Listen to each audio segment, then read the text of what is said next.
प्रातः स्मरणीय मुदमंगल में संत समाज सत्संग सरोवर में निमज्जन कर रहे विचारवान भक्त सज्जनों एवं माताओं बहनों, जीवन की जो मूलभूत आवश्यकता है वह है सत्संग। संग हर आदमी को करना पड़ता है, बिना संग के रह नहीं सकता है। तीन स्थितियां होती हैं, एक होता है सुसंग, दूसरा कुसंग और तीसरा असंग। सामान्य रूप से देखा जाता है हर मनुष्य कुसंग की ओर ही अपने आप प्रेरित हो रहा है। जैसे पानी स्वाभाविक नीचे की ओर जाता है, उसी प्रकार से सामान्य मनुष्यों का मन नीचे की ओर ही प्रवाहित होता है और नीचे जाना मतलब कुसंग में पैर रखना होता है। दूसरे जो विचारवान हैं, शुद्ध संस्कारी हैं, जिन पर संत महापुरुषों की कृपा का आशीर्वाद है, ऐसे लोग जो होते हैं वे सत्संग की ओर प्रेरित होते हैं। और तीसरे ऐसे लोग होते हैं जो उसी सत्संग में निमज्जन करते करते अपनी मन वाणी को ऐसा पवित्र कर लेते हैं कि पूरी सांसारिकता से अपने मन को अलग कर लेते हैं। उनकी होती है वह दशा जिसे हम कहते असंग। वो दशा समय से और बड़े प्रयास करने से मिलती है। लेकिन दो संग जो सुसंग और कुसंग हैं, ये हर समय मनुष्य के सामने रहते हैं। इसलिए सत्संग की जीवन में बहुत बड़ी आवश्यकता है। कबीर साहब ने भी कहा है,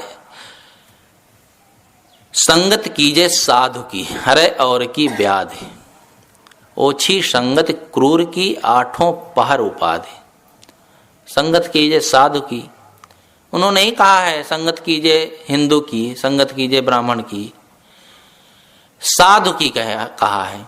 आप लोग कहेंगे साधु हर समय कहाँ मिलते हैं, लेकिन कबीर साहब का जो साधु है वह सभी सज्जन उस साधु में समाहित हो जाते हैं। कहाँ कबीर सुनो हो साधु, तो साधु से थोड़े कहते हैं। उनके सामने जो भी सतपथ पर चल रहे हैं वे सब साधु हैं। और साधु का अर्थ भी यही होता है। आप इंग्लिश में साधु संत शब्द का अर्थ देखें तो उसमें लिखा होगा गुड मैन, सेंट, उसको सेंट कहते हैं इंग्लिश में, और उसका अर्थ होता है गुड मैन, अच्छा आदमी। अच्छा आदमी साधु है। इसलिए संगत सज्जनों की करना चाहिए, साधुओं की करना चाहिए, जो सतपथ पर चल रहे हैं, जिनके मनवाड़ी कर्मों से समाज का और खुद का उद्धार हो रहा है। ऐसे लोगों का संग करना चाहिए। वो दूसरों की व्याधियों को हरते हैं। संत महापुरुष जो होते हैं दूसरे के मन की पीड़ा को हर लेते हैं। हर आदमी तो दुखी है, मन से सब पीड़ित हैं। हर आदमी के भोगने भर का दुख सबके पास बना हुआ है। सबके पास दुख है जिससे वह पीड़ित रहता है। लेकिन जो तत्वदर्शी ज्ञानी विचारवान संत होते हैं वे दूसरों के मन को पढ़ लेते हैं और उनके मन का इलाज वे अपनी वाणी द्वारा और अपने रहनी द्वारा ऐसे ढंग से कर देते हैं कि वह दुख अपने आप तिरोहित हो जाता है। आदमी दुखी रहता है और जिन जिन दुखों से पीड़ित रहता है उन दुखों का इलाज डॉक्टर के पास नहीं है।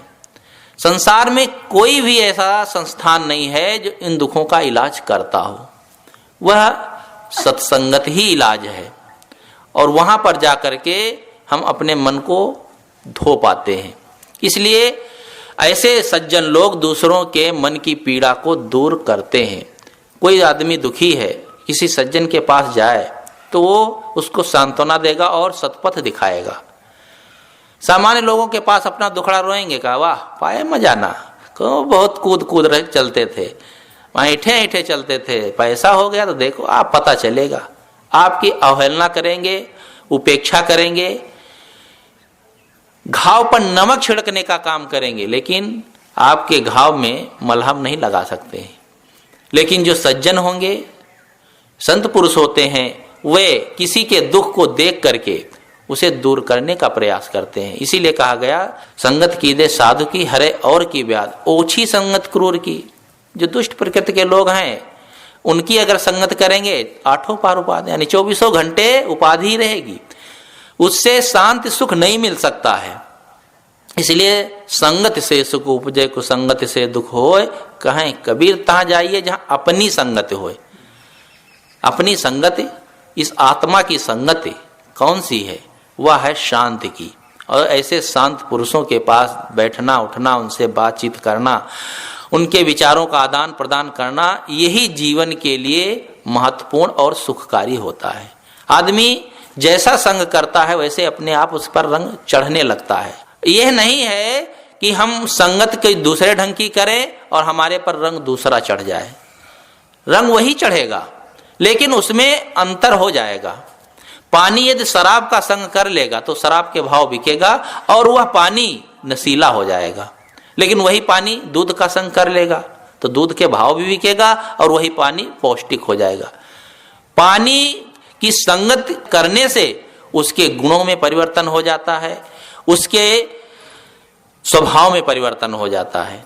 तो ये जब जड़ तत्वों में परिवर्तन हो जाता है तो मनुष्यों में क्यों नहीं होगा? तो अब जंगल है नहीं, ऐसे वन बागवारण में कहाँ संत महात्मा रहते हैं? वैसे जंगल भी नहीं रह गए, रहे तो कहाँ रहे? और बागवान में कहीं चले जाएं तो बेचारे भूखे मर जाएंगे, ना तो फल है ना फूल है, कुछ नहीं है। अब तो दूसरा ढंग हो गया। लेकिन पहले जैसे कहते थे, जहां संत लोग रहते थे उनके आसपास पक्षी बैठे रहते थे, यहां तक जहरीले जिन्हें हम देख करके डर जाते ऐसे पक्षी भी उनसे भय नहीं खाते थे, क्योंकि उनके रहनी से, उनके आचरण से वे समझ लेते थे कि इनसे मेरा कोई हित होने वाला नहीं है और वो इनके निकट हो जाते थे। तो आदमी जैसे विचारों का होता है वैसे ही उसके जीवन से किरणें, उसके जीवन से विचार अपने आप उद्घाटित होते हैं। इसलिए अच्छी संगत की बहुत बड़ी आवश्यकता है। जैसा जिन्होंने संग किया उसके अनुसार उनका जीवन अपने आप बन जाता है। नहीं तो आदमी जीवन भर केवल सांसारिकता के चक्कर में ही घूमता रह जाता है, अच्छी संगत के बारे में समझ ही नहीं पाता है। अच्छी संगत से पशु पक्षियों का भी बदलाव हो जाता है। हम इस सत्संगत से लाभ ले पाए तो, नहीं ले पाएंगे तो गंगा बह रही है वो तो बहती चली जाएगी, उसमें गोता न लगा पाए तो इसमें हानि अपनी ही होती है। कितने ऐसे लोग होते हैं जीवन भर सत्संग में भी बैठते हैं, ज्ञान की चर्चा भी सुनते हैं, लेकिन परिवर्तन नहीं होता है। मन जस का तस बना रहता है, मन में वही विकार, वही अशांति सब बनी रहती है, कुछ परिवर्तन नहीं होता है। अपनी शक्ति सामर्थ्य के अनुसार थोड़ा परिवर्तन होना चाहिए, लेकिन नहीं हो पाता है।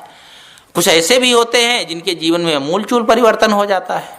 एक महात्मा एक पेड़ के नीचे, महात्मा क्या वो कथाकार पंडित जी थे, कथा कहते थे तो एक पेड़ के नीचे बैठकर कथा सुनाते थे और इतनी बढ़िया कथा कहते थे, बहुत लोग आए सुने। और वो ज्ञान वैराग्य की बातें ज्यादा कहते थे, संसार की नश्वरता की बात, जो असली बातें हैं जीवन के लिए वही वो कहते थे।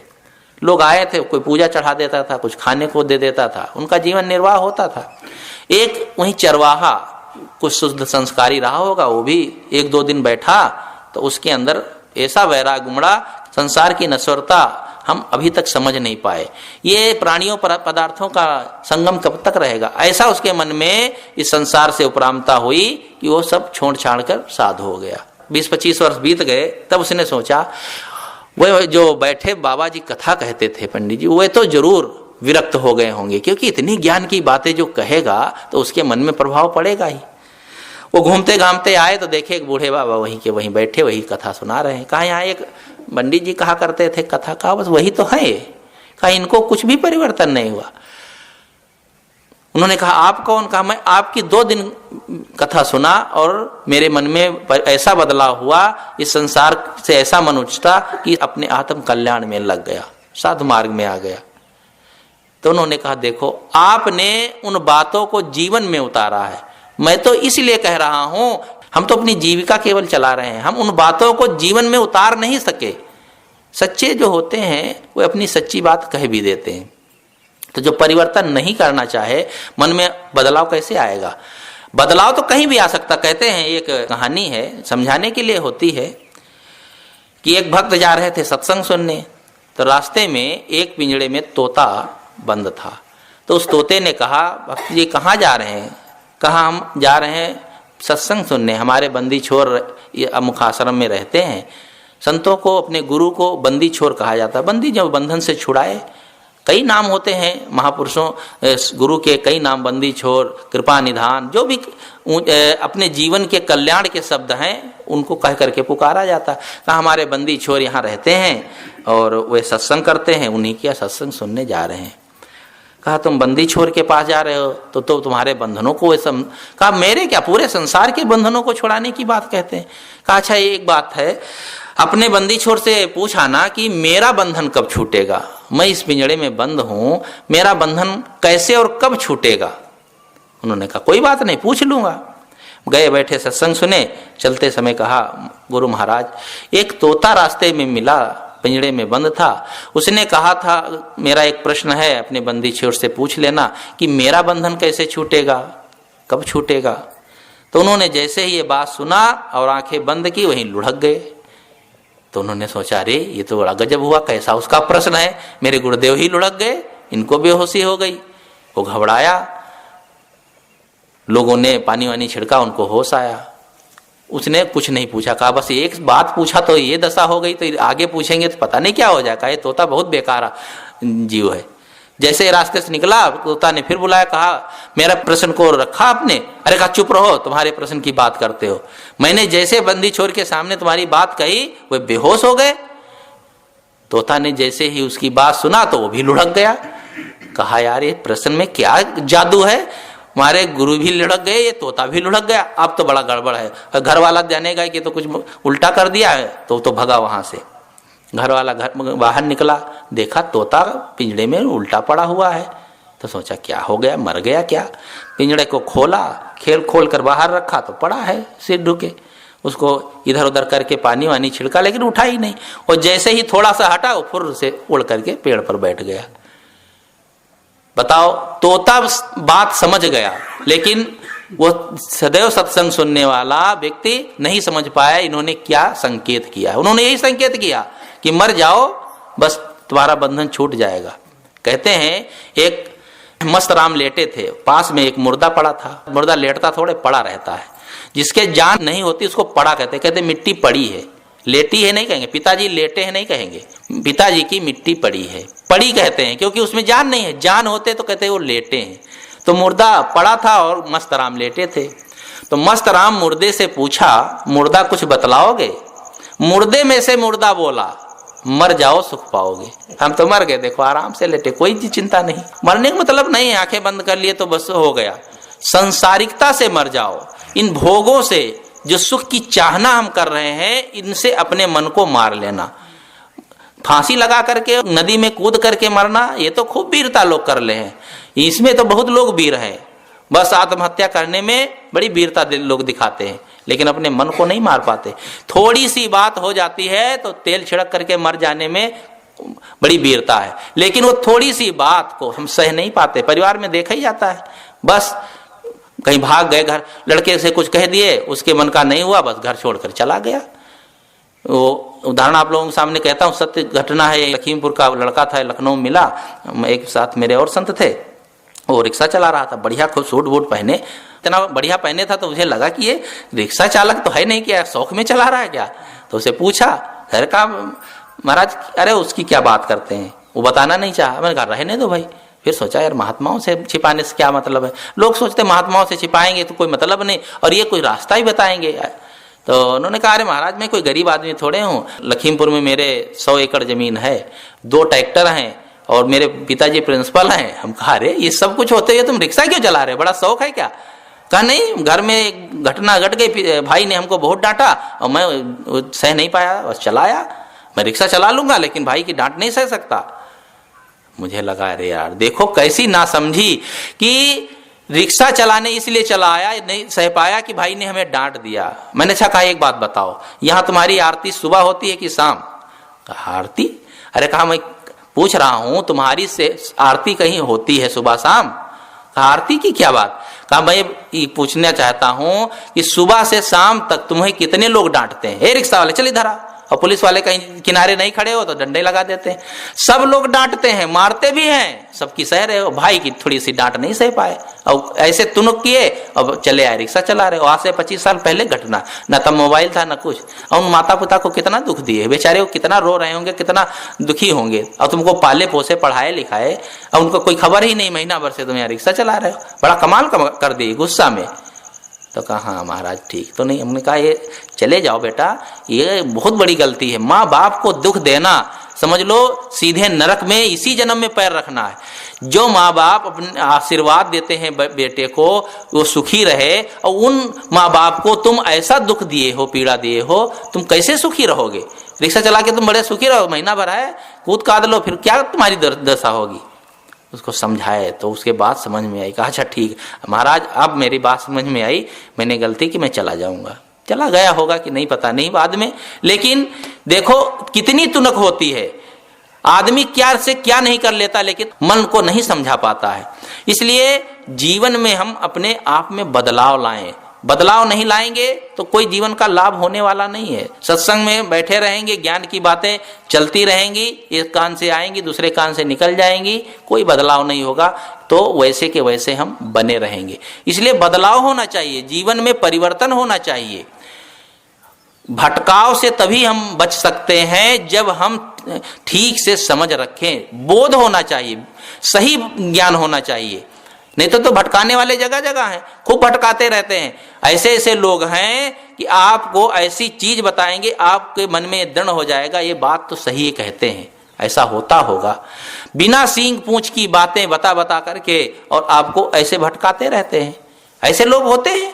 कहते हैं एक आदमी तोता बेचने आया, तो तोता बेच रहा था, तो उसने सोचा अब बुद्धि जिसके पास थोड़ी हो जाए तो वो बहुत कमाल कर लेता है।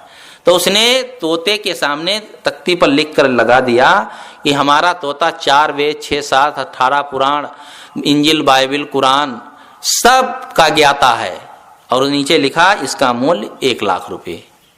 अब लोग कहें अरे इतना पढ़ा लिखा तोता, इतना जानकार, लेकिन जैसे ही मूल्य पढ़े 1 लाख तो सबके पसीने छूट जाए, कौन खरीदेगा 1 लाख? सेठ निकला तो उसने देखा 1 लाख का तोता, लेकिन जब उसकी विशेषता पढ़ी तो उसे लगा अरे कोई बात नहीं, 1 लाख रुपए में क्या होता है, ऐसे तोते ले जाएंगे, जब सुनना होगा इसको इंजिल बाइबिल की बातें सुना देगा, जब गीता भागवत सुनना होगा तोता सुना देगा। कहाँ महात्मा को ढूंढते घूमे, प्रवक्ता को ढूंढे कि चलो भागवत की कथा को, तोता सब सुनाएगा। ले गए खरीद करके। अब उसका इतना प्रचार हो गया तो सब लोग कहें भाई देखे चल के। एक जो थे पंडित जी पहुंचे, कहा तोता राम क्या तुमको पूरी भागवत याद है? कहा इसमें क्या संदेह? कहा रामायण भी याद है? कहा इसमें क्या संदेह? तो उसने सोचा चुप रहो भैया, जब इसको सब याद है और मैं पूछा कुछ, इसने लौट करके मुझसे पूछ लिया तो मेरी तो बेइज्जती हो जाएगी, लोग कहेंगे पंडित जी को भी नहीं आता है। चुपचाप चले गए। मौलवी जी पहुंचे, कहा तुमको कुरान भी याद है? कहा इसमें क्या संदेह? कहा तुमको सब आयतें याद हैं, पूरा कुरान? कहा इसमें क्या संदेह है? कहा हाँ ठीक कोई बात नहीं। वो भी चुप्पे चले गए, क्योंकि आदमी अपनी हार नहीं खाना चाहता है, सोचता है कि कोई हमको ये ना समझ ले कि ये तो बेवकूफ है, इनको अकल है ही नहीं। तो सब लोग उससे जब नहीं बात कर पाए, एक कोई विचारवान भक्त था ज्ञानी, तो उसने सोचा कि तोता पशु कैसे सब चीज सीख सकता है, और वो 1-2 अक्षर राम राम राम राम कुछ कह सकता है, या सीधा 1-2 शब्द बोल सकता है जो उसको सिखा दिया जाए। इंजिल बाइबिल जितने धर्म ग्रंथ कैसे सीख लेगा? ये तो नहीं हो सकता है। लोगों ने कहा अरे भाई वो सीखता है, जानता है। कहा चलो चलते हैं।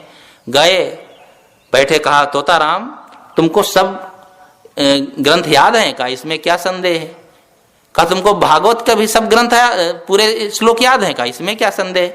और मानस के? कहा सब। उसने बस कहा इसमें क्या संदेह? केवल उसको एक ही चीज सिखाया गया था, इसमें क्या संदेह, दूसरा कुछ नहीं जानता था।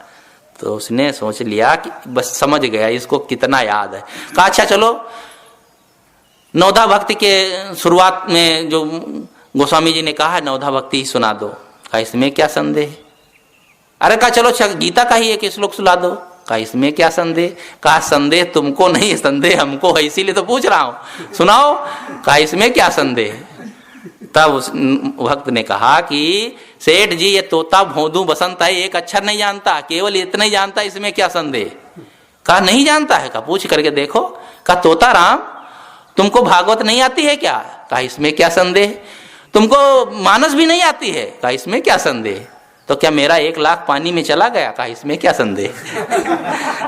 तो ये दशा होती है आदमी की, ऐसे लोग ठगने वाले होते हैं। अरे कितने लोग हैं, तोता क्या बताएगा। बैठाए हैं पक्षियों को, तोता या कोई पक्षी बैठाए रहते हैं सड़क के किनारे, आप लोग देखे हैं, और उसके सामने पर्ची रख देते हैं, उसमें भाग्य लिखा रहता है।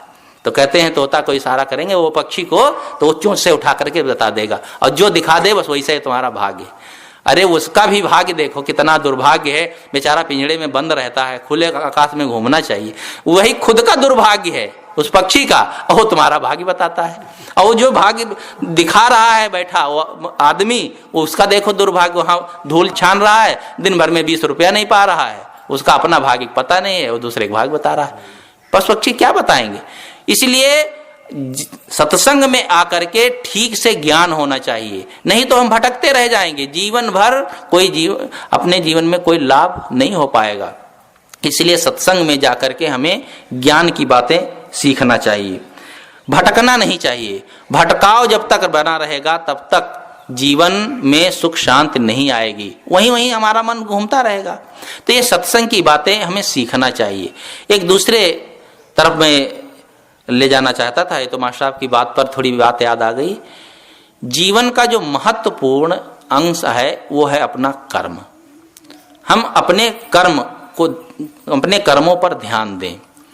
मनुष्य जो है अपने कर्मों पर ध्यान नहीं देता है, केवल फल उसे निशाना रहता है, फल की उसे चिंता रहती है, कर्म की चिंता नहीं रहती है। इसीलिए गीता में गीताकार ने इस बात को खूब दोहराया है कि फल की चिंता मत करो, कर्म करो।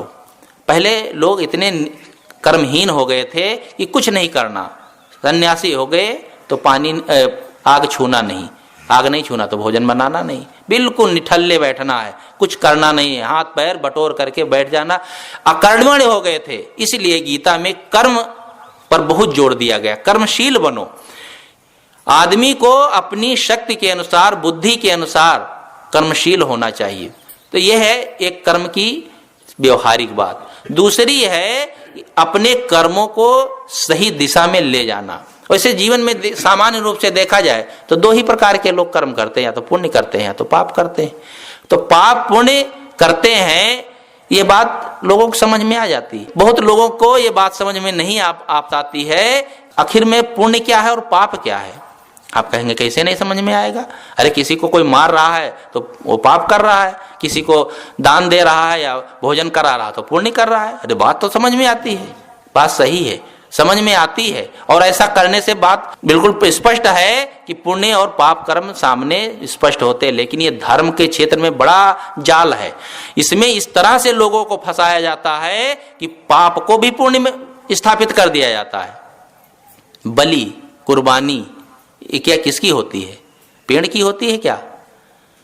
किसकी कुर्बानी करते हैं? जीव की करते हैं, चाहे बकरा हो, भैंसा हो, भेड़ा हो, गाय हो, कोई पशु पक्षी की कुर्बानी की जाती है या बलि दी जाती है, और धर्म के नाम पर।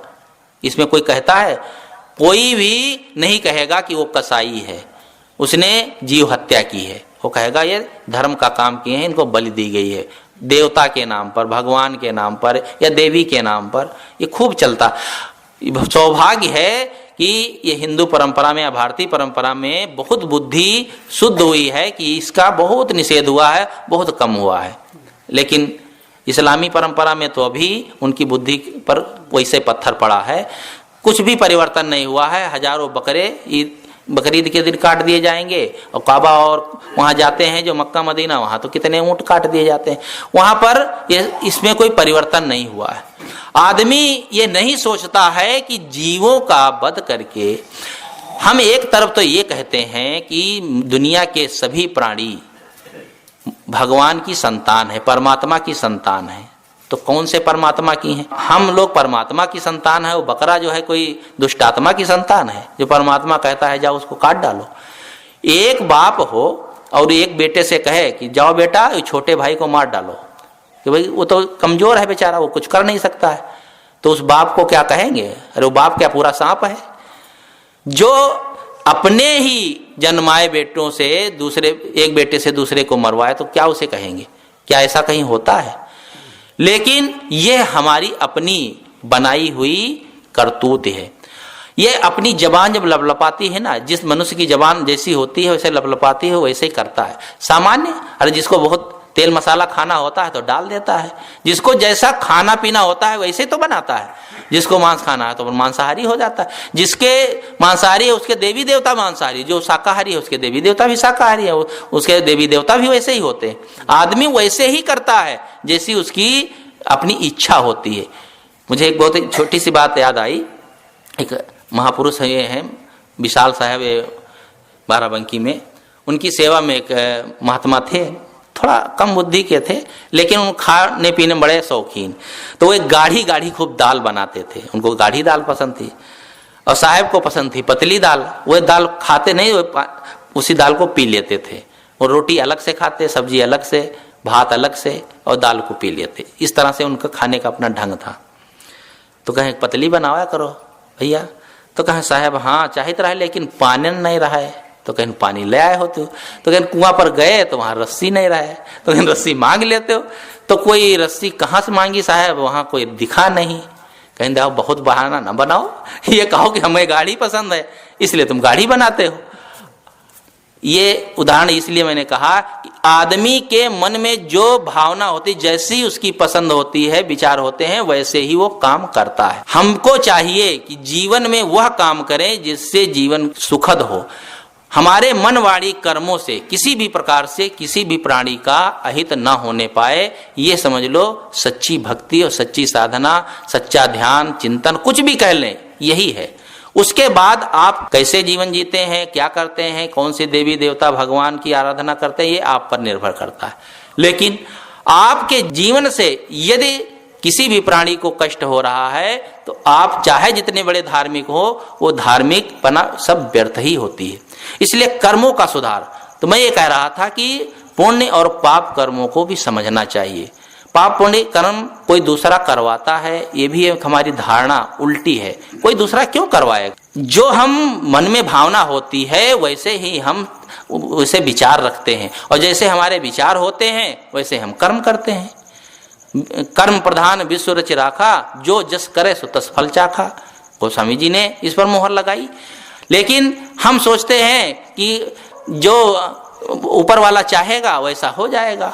अरे ऊपर वाला अच्छा चाहता है कि बुरा चाहता है? हमारे जीवन में अच्छा ही अच्छा हो, बुरा कुछ ना हो, तो हम जानेंगे कि भाई ऊपर वाला जो चाहता वो होता है। जो अच्छा व्यक्ति होगा, सज्जन व्यक्ति होगा, वह आपसे गलत नहीं करवाएगा, अच्छा ही करवाएगा। लेकिन ये हमारे मन की एक उलझन है, कोई किसी से कुछ करवाता नहीं। हमारे मन में जैसी भावना होती है, जैसे संस्कार बनते हैं, वही प्रेरणा हम अंदर से लेते हैं और वैसे कर्म करते हैं। इसीलिए कहा गया है परमात्मा सबके हृदय में वास करता है। तो वो अंदर का जो परमात्मा वही तो इशारा करता है, और वो भी अपने मन के अनुसार हम जैसा जीना चाहें वैसा होता है। हम सही ढंग से जीना सीखें, और किए हुए कर्मों का फल स्वयं होता है, कोई उसे देता नहीं है। स्वयं कर्म करो ते आत्मा, स्वयं तत्फल मसुनते, स्वयं भ्रमत संसारे, स्वयं तद्माद विमुच्यते। जीव कर्म आपे करे, फलहु भोगत आप भ्रमत संसार में मोक्ष लहत है आप। जीव स्वयं अपने कर्म करता, उसके फल होते हैं, कोई के लिए जिसमें छूट नहीं है। ये भारतीय परंपरा की विशेषता रही है कि इसमें किसी को छोड़ा नहीं गया है, किसी के लिए माफी नहीं है कि हम चाहे उल्टा सीधा जो करें और वहां जाकर के हाथ जोड़ करके माफी मांग ले तो हमारे पाप कट जाएंगे। उल्टा सीधा करें, लाखों की चोरी करके लाएं और भगवान के मंदिर में जाएं, हाथ जोड़ें, उनसे प्रार्थना करें, गिड़गिड़ाएं, वो सारे पाप काट देंगे। पाप हम करते हैं इंसान के घर में, चोरी करते हैं इंसान के घर में, और माफी मांगते भगवान के घर में। कैसी उल्टी भावना! अरे जिसके यहाँ चोरी की है उससे माफी मांगो, उसका सामान लौटा दो तो गला माफ भी कर दे। चोरी करते हैं जहां पर, वहां पर तो हम बने रहते हैं शैतान, और भगवान के हम बन जाते हैं इंसान, बन जाते हैं देवता, बन जाते हैं। कितना विनम्र होकर के माफ कर दो भगवान, कैसे हो सकता है? कबीर साहब ने कहा है, अहिरन की चोरी करे, करे सुई को दान, ऊंचे चढ़ के देखता केतिक दुर्विमान। अहिरन मतलब वो नहीं होती निहाय, यानी कि खूब धन 2 नंबर से गलत करके इकट्ठा किया चोरी बाजारी से, उसके बाद 2 रुपए का दान कर दिया। सोचा कि अरे हमारे लिए तो भगवान विमान भेजेगा, क्योंकि हम तो धर्मात्मा है। आदमी अपने को धर्मात्मा सिद्ध करने के लिए गलत ढंग से कमाए हुए को सही पथ में लगाना चाहता है। अरे आप गलत मत करो ना, कोई के दान पुण्य कर पाओ, किसी के लिए कोई आप सहायता ना कर पाओ, कहीं मंदिर में जाकर के 2 पैसा ना चढ़ा पाओ, लेकिन आप कम से कम ऐसा कर्म करो, ऐसी भावना रखो कि किसी का अहित ना हो। फिर आपकी जितनी शक्ति हो, आदमी के पास सब शक्तियां हैं, लेकिन उन शक्तियों का प्रयोग नहीं कर पाता है। इसलिए आप कर्मों पर विशेष ध्यान देना चाहिए, और जीवन के लिए सबसे महत्वपूर्ण यही चीज है। और इसके लिए मैंने कहा ना, किसी के लिए माफ भी नहीं है। प्रातः परंपरा में कहा माफ किया गया? जिन्हें हम भगवान कहे, देवता कहे, किसी को नहीं। गलत किया जिन्होंने, उनको फल भोगना पड़ा। श्री राम ने बाली को छिप कर मारा था और कृष्णावतार में मारे गए। ये बात उन ज्ञानियों ने, विद्वानों ने लिखी कि इससे यह सामान्य मनुष्य को पता चले, यदि हम ऐसी गलती करेंगे तो हमको भी कर्मों का फल भोगना पड़ेगा। वो पूर्व जन्म में कैसे क्या था, अब ये खाली अब कह करके एक बात है, लीला कह देते हैं। लीला नहीं है, वो सब अपने कर्मों का फल है। उन्होंने सब स्पष्ट अपनी बात कही है। आप वाल्मीकि रामायण में पढ़िए, सीता ने जब ये दुख हुआ है, उनको निकाला गया है, तो उन्होंने कहा पता नहीं मैंने कौन सा पाप किया था, किस पति से उसकी पत्नी को अलग किया था, उन कर्मों का फल है। ये सब आप पढ़ करके जान सकते हैं। यथार्थता की बातें हर जगह लिखी हुई हैं, लेकिन हम उन कर्मों को कहाँ समझ पाते हैं, और जीवन भर दुख सबको उठाना पड़ता है। कबीर साहब ने कहा, आपन कर्म न मेट्यो जाई, कर्म का लिखा मिटे धौ कहते, जो युग कोट सिराई। गुरु वशिष्ठ मिल लगन स्वधायो, सूरमंत एक दीना, जो सीता रघुनाथ विवाही, पल एक क्षण से न कीना।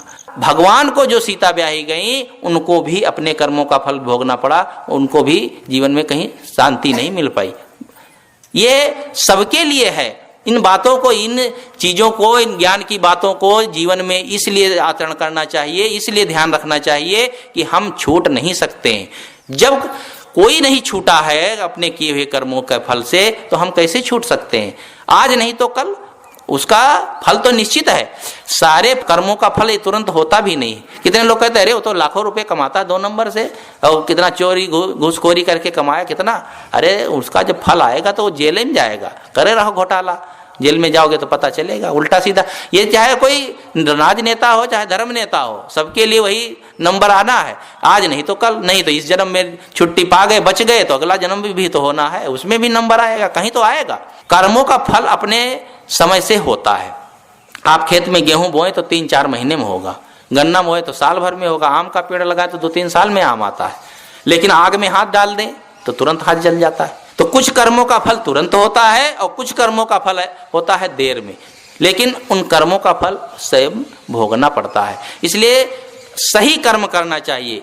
किसी को भटकाने का, किसी को पथ से विमुख करने का काम तो करना ही नहीं चाहिए। जहां तक हो सके दूसरे को सही मार्ग बताना चाहिए।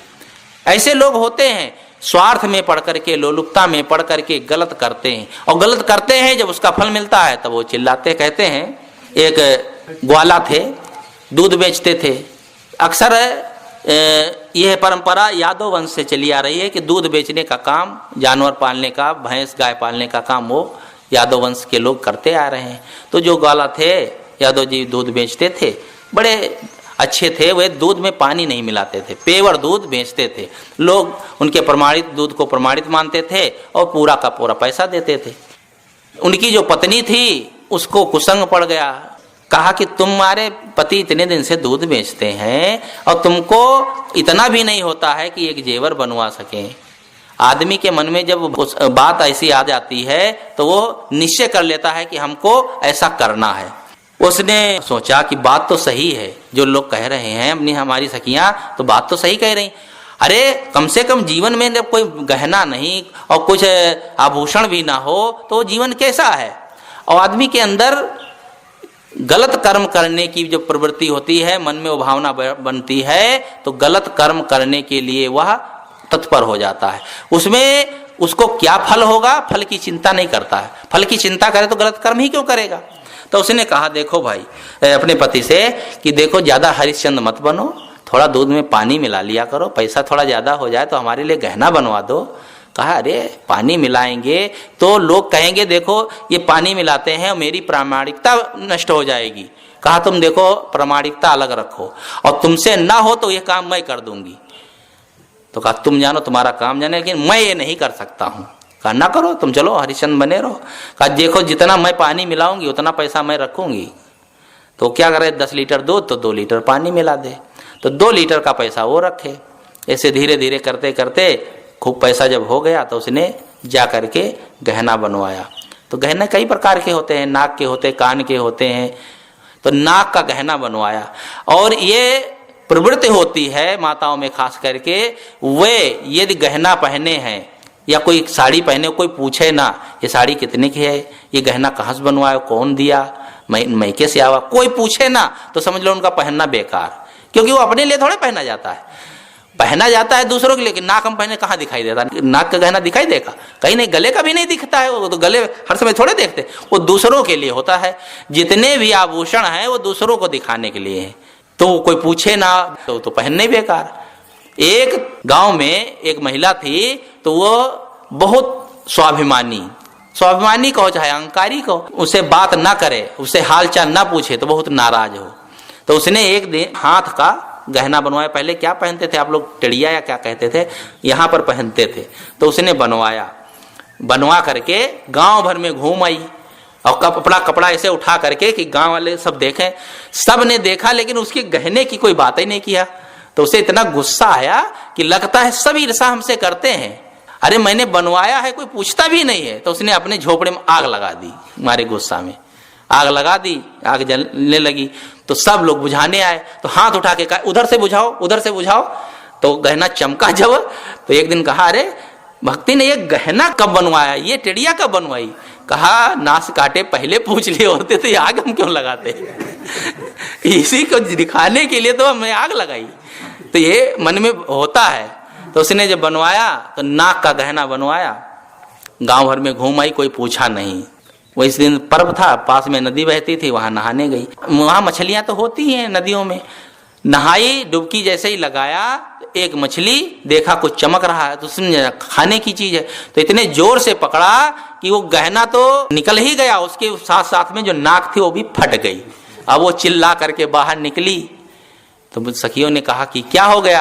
कहा क्या हो गया, देखो ना मेरी नाक फट गई है। तो कहा इसमें हानि क्या हो गई, पानी का धन पानी में, पानी का धन पानी, पानी मिला मिला करके गहना बनवाया था तो पानी में चला गया वो, और नाक गई बेईमानी में, बेईमानी किए थे इसलिए नाक बीच वाली चली गई। आदमी यदि चाहेगा कि गलत ढंग से हम धन कमाएं, गलत कर्म करके यदि जीवन जिएंगे, कुछ करेंगे, तो निश्चित है उसका उसे फल अपने आप मिल जाता है। तो मैं ये कह रहा था अपने कर्म को सबको सुधारना चाहिए। बिना शुद्ध कर्म किए, बिना जीवन को व्यवस्थित किए कोई सुखी आज तक हुआ नहीं है। तो कर्मों का सुधार सबके लिए आवश्यक है। यहां तक जीवन में जिसने गलत कर्म किए हैं उसके जीवन में कितना दुख हुआ है सब लोग जानते हैं।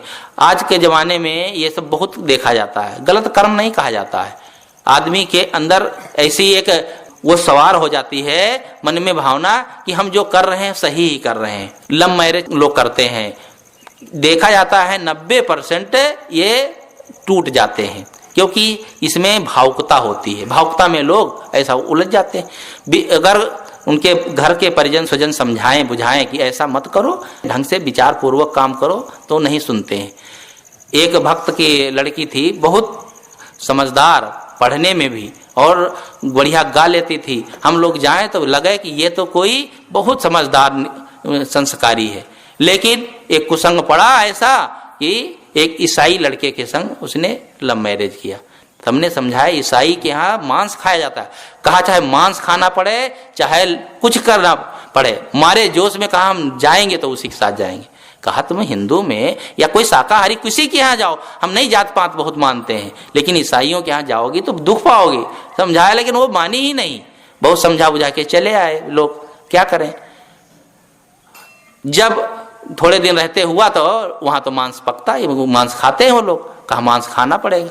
अब वो रो रो करके उसको हालत खराब, क्योंकि जो भक्त घर के बच्चा हो उसके जीवन में कभी देखा ना हो, अब वो रोए चिल्लाए, कहा आप चिल्लाओ रो। जीवन में इतना तड़पती कि साल भर में वह अपने को नहीं संभाल पाई और बस एक ऊंचा सा पुल था, पुल के नीचे कूद गई, मर गई। ये सच्ची घटना है अपने भक्त की। क्या करे, लोग समझाते नहीं, समझ में बात आती है।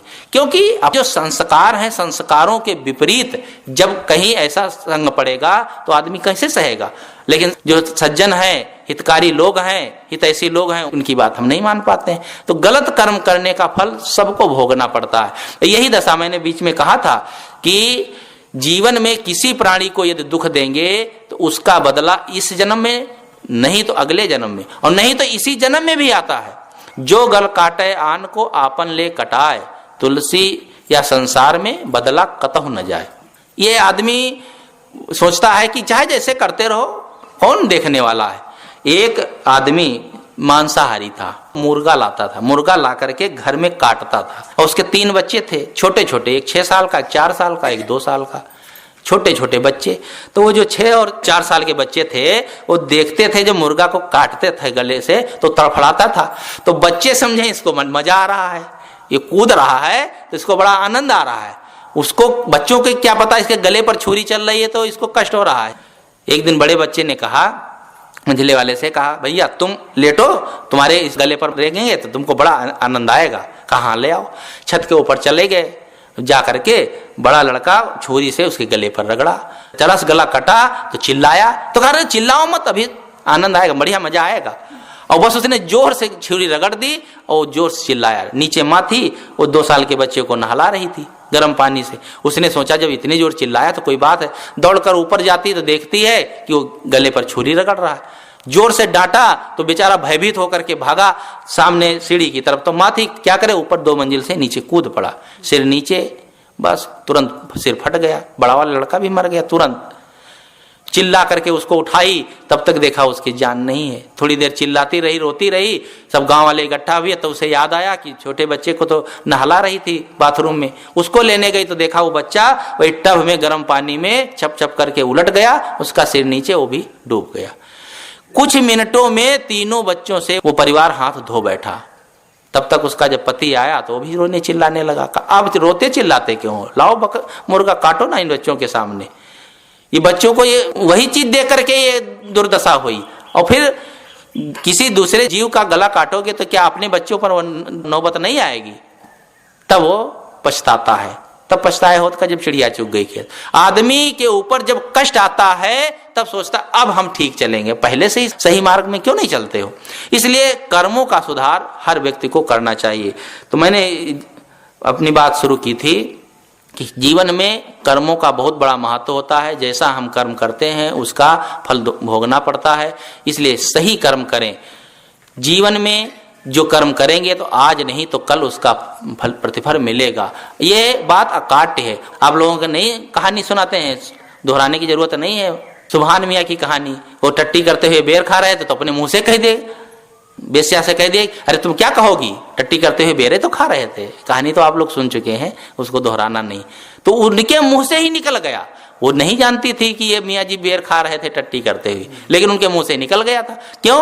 क्योंकि उनके अंदर तो था, वो कर्म का संस्कार तो अंदर भरा था, समय से निकल गया। एक सच्ची घटना है यही सीतापुर जिले की। एक आदमी कहीं से हत्या करके चला गया एक जगह, तो वहां पर एक खाली जगह थी, तो वहीं पर वो कुटिया उटिया बना करके रहने लगा। लोग समझे कि महात्मा है। खैर वो जब रहता था तो सही ढंग से रह रहा था, उसने हत्या जरूर की थी, लेकिन वहां जब रह रहा था तो बड़े सही ढंग से रह रहा था। लोग उससे प्रभावित हुए कि महात्मा है, लोग आने जाने लगे।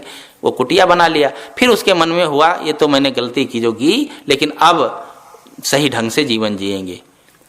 उसके पीछे सीआईडी लगी, तो सीआईडी पता लगाते लगाते पहुंचा। तो उसे पता लगा कि एक आदमी यहाँ 15 साल पहले आया था और यहाँ पर रह रहा है, और कहाँ से आया था, क्या करके आया था या नहीं। तो धीरे धीरे उसे खोज लगी। तो उसने सोचा ऐसे तो बताएगा नहीं, इसका चेला बनना चाहिए। तो उसी का वो चेला बन करके वहाँ रहने लगा। 1-1.5 महीना रहा। जब उसका विश्वास पात्र हो गया तब उसने कहा, गुरु महाराज आपसे क्या छिपाना, आप तो मेरे गुरु हैं, गुरु से नहीं छिपाना चाहिए, गुरु से कपट मित्र से चोरी की हो अंधा, फिर आगे के लिए कहना भी ठीक नहीं। तो उसने कहा क्या बात है बेटा। कहा बात क्या है, मुझसे गलती हो गई, मैं पड़ोसी की हत्या कर आया हूँ। और वो सीआईडी था, वो हत्या नहीं किया था। उसने कहा पड़ोसी से मेरे से गलती हो गई, पड़ोसी से की हत्या हो गई, मैं भाग करके आया हूँ, पुलिस मेरे पीछे है, महाराज मुझे ध्यान रखिएगा। अरे कहा तुम मत घबराओ, ये पुलिस वाले कुछ नहीं जान पाएंगे। 15 साल पहले तो मैंने ये हत्या की थी, तो आज तक कोई पता नहीं लगा पाया। तुम चुपचाप बस भेष बदल देते हैं, तुम्हारा नाम रख देते हैं वेदानंद, बस तुम मस्त रहो, भेष बदल जाए बस, कहाँ कोई पहचान पाएगा। तो उसने कहा ठीक है महाराज। अब उसको तो नहीं पता लगाना था। शाम को उसको वेश बदले तो साधु का वेश वो पहने चला गया थाने में रात ही में, वहां से पुलिस आ गई, वो घेर करके पकड़ लिए गए। ये सच्ची घटना है। 15 साल पहले उसने जो गलत कर्म किया था वह उसके मुंह से आज उजागर हो गया और उसका फल आज मिल गया। तो कहीं भी यदि हम गलत करते रहेंगे तो निश्चित है उनका कर्मों का फल हमारे संस्कार रूप में सन्निहित होगा। कहते हैं ना, चित्रगुप्त 2 पार्षद बैठे रहते हैं कंधों पर, वो लिखते रहते हैं, ये पौराणिक पुस्तकों में लिखा रहता है। तो वो मैं सीधे उसका भाव है अपना कि चित्त के अंदर गुप्त रूप से वासनाएं अंकित हो जाती हैं। चित्त गुप्त कोई व्यक्ति नहीं है जो बैठ करके कंधों पर किसी के लिखते हैं। चित्त के अंदर गुप्त रूप से जो वासनाएं अंकित हो जाती हैं वो मिटती नहीं है। आप भले ना जान पाए, आप कर्म कर लेंगे, आप भूल जाएंगे, बाहर से याद नहीं रहेगा, लेकिन आपके अंदर चित्त के अंदर वो संस्कार रूप में छाप पड़ जाएगी और वो अमिट हो जाते हैं। और उन्हीं संस्कारों को लेकर के फिर कर्मों का सिद्धांत तय होता है। इसलिए जीवन में हम सही पथ पर चलें, अच्छे कर्म करें। सौभाग्य से ये हमें मनुष्य जीवन मिला और मनुष्य जीवन के साथ साथ ऐसा हमें वातावरण मिला, ऐसे लोग मिले। समाज अच्छा ना मिले तो हमारा वो भी काम नहीं हो सकता है। मानुष तन सदगुरु मिलब, मोक्षो इच्छा होए, दुर्लभ तीनों परम है और पाए सुयोग नख होए। मनुष्य का जीवन ही मिलना बहुत कठिन है। कुत्ते बिल्ली का जीवन, अभी पूरे प्रांगण में यदि मच्छरों को गिना जाए तो पूरे विश्व में इतने मनुष्य नहीं होंगे, उतने मच्छर हैं। तो मनुष्य का जीवन ही बड़ा कठिन है। ये तो भाई मनुष्यों की व्यवस्था करना पड़ता है। इसलिए कहते हैं जनसंख्या बहुत बढ़ गई है भैया, कम होना चाहिए। क्या ये जीव जंतुओं से ज्यादा मनुष्य थोड़े हो गए हैं?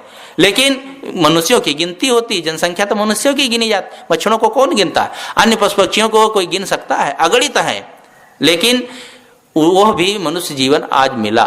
मानुष तन और सदगुरु मिलब, सदगुरु भी मिल जाए, कोई अच्छे महापुरुष मिल जाए जो हमारे जीवन को सही पथ पर अग्रसर कर सके, ये भी हो। और कल्याण की इच्छा हो। मान लो गुरु में मिल गए लेकिन हमारे मन में भावना ही नहीं है कल्याण की, सत्संग में हम बैठना ही नहीं चाहते हैं, मिले हैं तो बस दूर से कहीं मिल गए, नमस्कार प्रणाम कर लिए, उसके बाद कोई मतलब ही नहीं। तो यदि कल्याण की भावना भी मन में है और है ही, हमें तो इतना जरूर कहता हूं कि जो यहाँ आते हैं उनके मन में जरूर कल्याण की भावना है कि महाराज जी के सानिध्य में रहे हैं और उनके ज्ञान से जो हमें सीख मिली है उसको हम आगे पुष्पित पल्वित करते रहें। ये भावना है तभी लोग आते हैं और अपने जीवन को उसमें आगे बढ़ाना चाहते हैं। यहाँ ही नहीं, कहीं भी सत्संग में जाते हैं या धर्म स्थल में जाते हैं तो कल्याण की भावना। अगर तीनों संयोग पड़ जाए और फिर भी यदि हम अपना कल्याण न कर पाए तो आत्म हन गति जाए।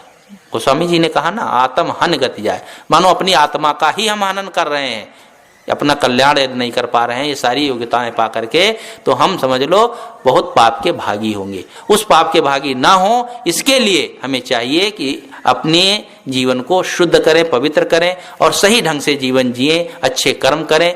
कर्म जीवन में बहुत महत्व रखते हैं, इन बातों को याद रखें। जीवन में हमसे कोई गलती ना होने पाए।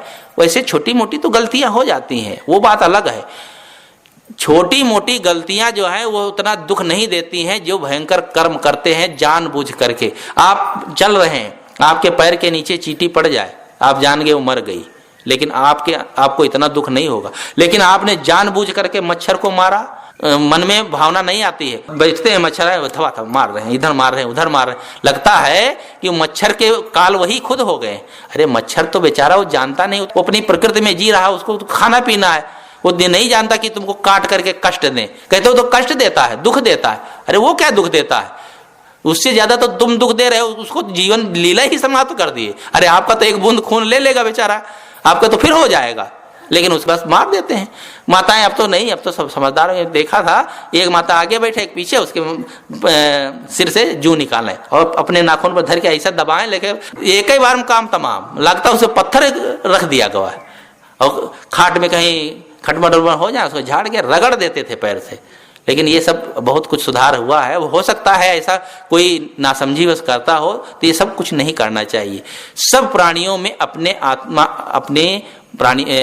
आत्मा समझना चाहिए। जितने प्राणी हैं वो अपनी आत्मा के ही समान है, यानी अपने समान ही है। ये ऐसा मान करके जब हम वसुधैव कुटुंबकम का भाव रखेंगे, सब सुखी हों, सब निरोग हों, ये भाव रखेंगे, तब निश्चित है अपने को आत्म शांति भी मिलेगी और दूसरे लोगों को भी दिशा निर्देश मिलेगा। ऐसा सब लोगों को करना चाहिए और अपने जीवन को कल्याण मार्ग में लगाना चाहिए। बोलिए सद्गुरुदेव महाराज की जय।